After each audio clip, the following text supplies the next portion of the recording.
டிஎன்பிசியில் இப்படி ஒரு கொஸ்டின் கேட்டால் நீங்கள் என்ன பண்ணுவீங்க? தெரியாமல் முழிப்பீங்க. மேக்ஸிமம் நிறையா பேர்த்துக்கு தெரியாது இந்தியாவில் எத்தனை வகை பாஸ்போர்ட் இருக்குதுன்னு சொல்லிட்டு. ஸோ நான் இப்போ சொல்கிறேன் மொத்தம் எத்தனை வகை இருக்குங்கிறது. ஸோ அதுக்கு முன்னாடி நம்ம சேனலை சப்ஸ்கிரைப் பண்ணாதீங்க, லைக் பண்ணாதீங்க, அப்புறம் கமெண்ட் பண்ணாதீங்க, எல்லாமே பண்ணுங்கள். ஸோ இந்த மாதிரி இன்ஃபர்மேஷன், முக்கியமான டீட்டெயில் இல்லை வேறு உங்களுக்கு ஏதாவது தெரியாத விஷயம் தெரிஞ்சுக்கணும் அப்படின்னா கமெண்ட் பண்ணுங்கள், நான் அதை பற்றி வீடியோ போடுறேன். ஸோ இந்தியாவில் டோட்டலாக பார்த்தீங்கன்னா 4 வகை பாஸ்போர்ட் இருக்குது. இது உங்களில் எத்தனை பேர்த்துக்கு தெரியும்னு தெரியல. ஸோ என்னென்ன, அது எப்படி யூஸ் பண்ணணும் அப்படிங்கிறத நான் இப்போ சொல்கிறேன். இதுதான் அந்த 4 வகையான பாஸ்போர்ட்டு. ஸோ என்னடா இது வெறும் அட்டை மட்டும், மேலே இருக்க ஃப்ரண்ட் பேஜ் அட்டை மட்டும் கலர் கலராக இருக்குது, இதுதான் அந்த 4 வகையா அப்படின்னு நீங்கள் கேட்டிங்கன்னா அது கிடையாதுங்க. வெறும் அட்டையில் மட்டும் மேட்ரு கிடையாது. ஒவ்வொரு அட்டைக்கும் ஒவ்வொரு பாஸ்போர்ட்டுக்கும் பார்த்திங்கன்னா நிறைய மீனிங் இருக்குது. அது அந்த அட்டையில் இருக்க சின்ன சின்ன லோகோவில் கூட போட்டிருக்காங்க. ஸோ உங்களுக்கு இதை பற்றி நான் ஃபுல்லாக எக்ஸ்பிளைன் பண்ணுறேன். ஸோ இது எல்லாருமே இந்த நார்மலான இருக்க பாஸ்போர்ட் மட்டும் தான் பெற முடியும். ஆனால் மீதி இருக்க 3 பாஸ்போர்ட்டுக்கும் பார்த்திங்கன்னா ஏகப்பட்ட நிபந்தனை இருக்குது, அதே மாதிரி ரூல்ஸ் இருக்குது.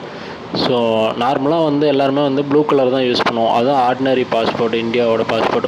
ஸோ ஃபஸ்ட்டு ப்ளூ கலரோட பர்பஸ் என்னன்னு பார்த்தீங்கன்னா, அதாவது எல்லாத்துக்குமே தெரியும், நார்மலாக வெளியே சுற்றி பார்க்குறதுக்கு, அப்புறம் பார்த்திங்கன்னா இந்த காலேஜ் சேர்றது, அப்புறம் வேலைக்கு போகிறவங்க, இது எல்லாருமே பார்த்திங்கன்னா ப்ளூ கலர் யூஸ் பண்ணலாம். ப்ளூ கலர் வச்சுருந்தா எங்கே வேணாலும் போயிட்டு வரலாம் அப்படிங்கிறது அவங்க எல்லாத்துக்குமே தெரியும்.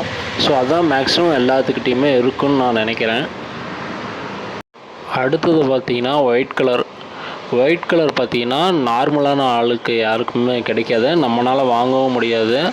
அது ஒன்லி யூஸ் ஃபார் இந்த ஐபிஎஸ் அப்புறம் ஐஏஎஸ், ஸோ அந்த கேட்டகரியில் இருக்க ஆளுங்க மட்டும்தான் பார்த்திங்கன்னா இந்த ஒயிட் கலர் யூஸ் பண்ண முடியும். நீங்கள் நார்மலான ஒரு பர்சனை எனக்கு அட்டை கலராக வேணும், ஒயிட்டில் பண்ணி கொடுங்கலாம் கொடுக்க மாட்டாங்க. ஸோ அவங்க மட்டும்தான் அது யூஸ் பண்ண முடியும். அடுத்தது பார்த்திங்கன்னா மெரூன் கலர். இது பார்த்திங்கன்னா ஒயிட்டை விட இன்னொரு கேட்டகரி மேலேன்னு நம்ம சொல்லலாம். ஏன்னு பார்த்தீங்கன்னா ஒயிட்டாவது ஐபிஎஸ் அப்புறம் ஐஏஎஸ் யூஸ் பண்ணலாம். மெரூன் கலர் பார்த்திங்கன்னா முழுக்க நார்மல் பர்சன்லாம் யூஸ் பண்ணவே முடியாது. அப்புறம் யார் தாண்டா யூஸ் பண்ணுவாங்க அப்படின்னு கேட்டிங்கன்னா, இந்த தூதரகம்லாம் இருக்கும். அதாவது 2 நாட்டுக்கு இடையில் ஏதோ ஒரு பிரச்சனைனா அவங்க மூலியமாக பார்த்திங்கன்னா சமாதானம் பண்ணி பேசுவாங்க. அந்த கேட்டகரி ஆளுகளுக்கு மட்டும்தான் பார்த்திங்கன்னா இந்த மெரூன் கலர் பாஸ்போர்ட்டு. இது பார்த்திங்கன்னா இதோ மெரூன் கலர்னு தான் சொல்லுவாங்க. ஆனால் பார்க்குறதுக்கு ரெட் கலர் மாதிரியே இருக்கும். ஆனால் நல்லா நோட் பண்ணி பார்த்தீங்கன்னா உங்களுக்கு தெரியும், அது மெரூன் கலர் பாஸ்போர்ட்டு. ஸோ இது ரொம்ப, அதாவது கவர்மெண்ட்டில் ரொம்ப அதிகபட்சம், அதாவது 2 நாட்டுக்கு இடையில் பேச்சுவார்த்தை நடக்குது அப்படிங்கிற மாதிரி ஒரு ஆள் இருப்பாங்க பார்த்தீங்களா. இந்த தூதரகம், வெளியுறவுத்துறை அமைச்சர், அப்புறம் இந்த மாதிரி பிரதமர், ஸோ இந்த மாதிரி கேட்டகரிக்கெலாம் பார்த்திங்கன்னா மெரூன் கலர் பாஸ்போர்ட் கொடுப்பாங்க. அடுத்ததாக பார்த்திங்கன்னா ஆரஞ்சு கலர் பாஸ்போர்ட். இது பார்த்திங்கன்னா நார்மலான ஆளுங்களாலையும் வாங்க முடியும். நார்மலாக ஒர்க்குக்கு வெளியூர் போகிறவங்க பார்த்திங்களா, அவங்களாலையும் வாங்க முடியும். அதாவது இது வச்சுருக்கிறது பார்த்திங்கன்னா, நீங்கள் அந்த ஆர்டினரி பாஸ்போர்ட் இருக்குல்ல, ஃபஸ்ட்டு பார்த்தோம் ப்ளூ கலர். ஸோ அதுவும் இதுவும் ஒரே மாதிரி தான். பட் ஆனால் இதில் உங்களுக்கு இன்னும் கொஞ்சம் அடிஷ்னலாக என்னென்னா, அந்த படிப்பு கம்மியாக இருக்கும். ஆனால் ஃபாரினில் பார்த்திங்கன்னா வேலைக்கு போவாங்க. ஸோ அவங்களுக்கு இது ரொம்ப யூஸ்ஃபுல்லாக இருக்கும். ஸோ அதுக்கோசரம் இது கொண்டு வந்தது தான் இந்த ஆரஞ்சு கலர். அதே மாதிரி ஒரு பாஸ்போர்ட்டுக்குமே பார்த்திங்கன்னா ஒரு ரூல்ஸ் இருக்குது, செட் ஆஃப் ரூல்ஸ் இருக்குது.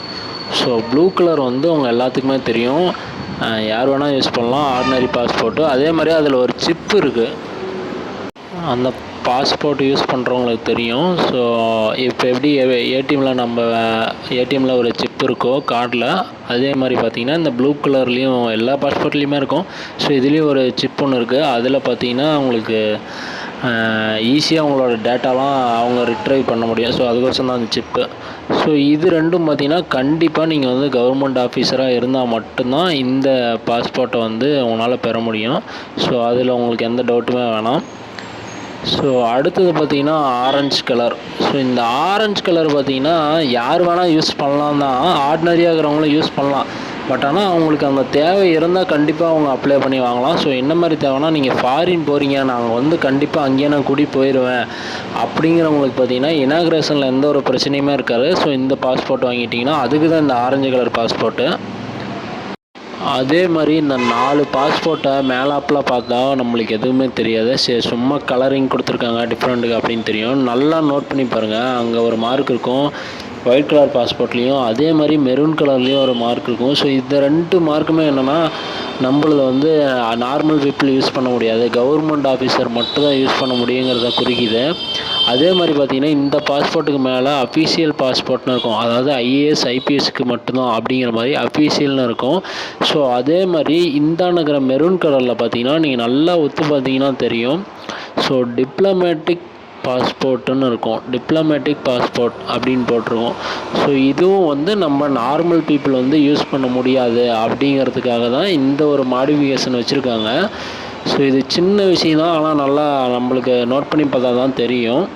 இப்போ உங்களுக்கு எல்லாமே தெரியும். ஸோ பாஸ்போர்ட்டோட வகை எல்லாமே எப்படி இருக்குது இந்தியாவில் அப்படிங்கிறது. அதே மாதிரி பார்த்தீங்கன்னா ஒவ்வொரு பாஸ்போர்ட்டுக்குமே பார்த்தீங்கன்னா ஒவ்வொரு ரேங்க் இருக்குது. அந்த அடிப்படையில் பார்த்தீங்கன்னா நம்ம இந்தியாவோட பாஸ்போர்ட்டு ஒரு ரேங்க்கில் வருது. ஸோ அது என்ன ரேங்க்கில் வருதுங்கிறத பற்றி பார்ப்போம். அதில் எது ஃபஸ்ட்டாக இருக்கிறதுன்னு பற்றி பார்ப்போம் நம்ம.